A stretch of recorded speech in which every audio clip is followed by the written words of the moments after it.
Pada malam hari libur yang sunyi, seorang pria bernama Arman sedang bekerja dari rumah. Ia belum lama pindah ke daerah tersebut dan belum sempat bertemu banyak orang. Bekerja dari rumah membuatnya merasa lebih terisolasi, terutama karena ini adalah pertama kalinya ia akan menghabiskan hari libur sendirian. Keluarganya tinggal jauh, dan ia tidak memiliki cukup waktu liburan untuk berkunjung. Sambil begadang, ia berencana menyelesaikan beberapa pekerjaan agar tak perlu khawatir saat hari libur benar-benar tiba. Duduk di ruang tamu, Arman mendengarkan musik melalui earbud ketika tiba-tiba ia mendengar suara samar dari luar. Merasa penasaran, ia melepas salah satu earbudnya dan mencoba mendengarkan lebih seksama. Namun, setelah beberapa detik, tidak ada lagi suara yang terdengar. Dengan sedikit ragu, ia bangkit dan memeriksa sekeliling. Sulit baginya untuk menentukan arah suara tersebut, tetapi ia yakin bahwa suara itu berasal dari luar rumah. Arman berjalan ke jendela belakang dan mengintip keluar, tetapi tidak ada yang terlihat. Ia lalu beralih ke jendela depan, dan lagi-lagi tidak menemukan apapun. Namun, ketika ia melihat ke teras depan, ia terkejut melihat jejak sepatu di tanah basah. Jejak itu mengarah langsung ke pintu rumahnya, dan kemudian kembali ke jalan masuk.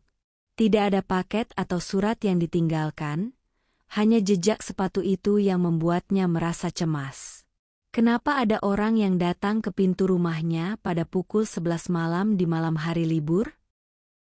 Setelah memastikan pintu terkunci, Arman kembali bekerja, meskipun perasaan gelisah menyelimuti benaknya. Tidak lama setelah itu, ia memutuskan untuk tidur. Keesokan paginya, meski hari libur, ia merasa seperti hari-hari biasa. Ia menyeduh kopi dan duduk di kursinya, menonton TV untuk menghabiskan waktu. Sepanjang pagi, ia hanya duduk di sana, menonton acara dan film tanpa semangat. Ia sempat menelepon orang tuanya, berbicara sebentar dengan mereka, lalu kembali larut dalam kesendirian. Sementara itu, hujan turun deras di luar rumahnya, dengan angin kencang yang terus berhembus. Rencananya untuk keluar di hari libur itu terpaksa batal karena cuaca yang tidak bersahabat. Pada malam hari, Arman tetap berada di dalam rumah, mencoba menyesuaikan diri dengan rasa kesepian yang tiba-tiba terasa sangat menyesakan. Beberapa hari sebelumnya, Arman berencana untuk mengunjungi keluarganya dan berkendara selama 10 jam menuju rumah orang tuanya. Mereka memiliki rumah yang cukup besar, jadi biasanya dia tidur di sofa atau di kamar cadangan. Meski perjalanannya panjang, ia tidak merasa perlu berhenti di motel sepanjang jalan. Ia memulai perjalanannya lebih awal pada tanggal 23 Desember, berharap tiba di rumah saat makan malam. Pada awalnya, hujan turun tipis, cukup untuk memperlambat lalu lintas, tapi tidak terlalu parah. Namun, setelah beberapa jam di jalan, hujan mulai turun tiba-tiba. Dalam waktu singkat, hujan ringan berubah menjadi badai yang deras disertai angin kencang, membuat pandangan hampir mustahil. Sebagian besar mobil mulai menepi, tetapi Arman tetap ingin melanjutkan perjalanan. Ia berkendara dalam kondisi yang semakin buruk selama hampir 1 jam, dengan beberapa kali nyaris celaka.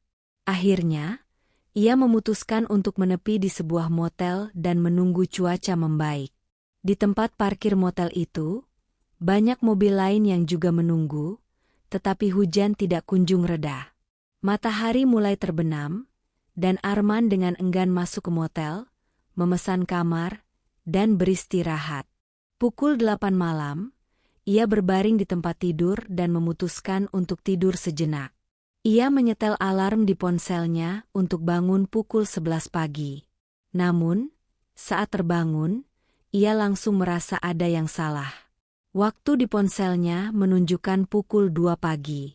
Suasana sepi dan aneh menyelimuti kamar motel itu, membuat Arman merasa resah.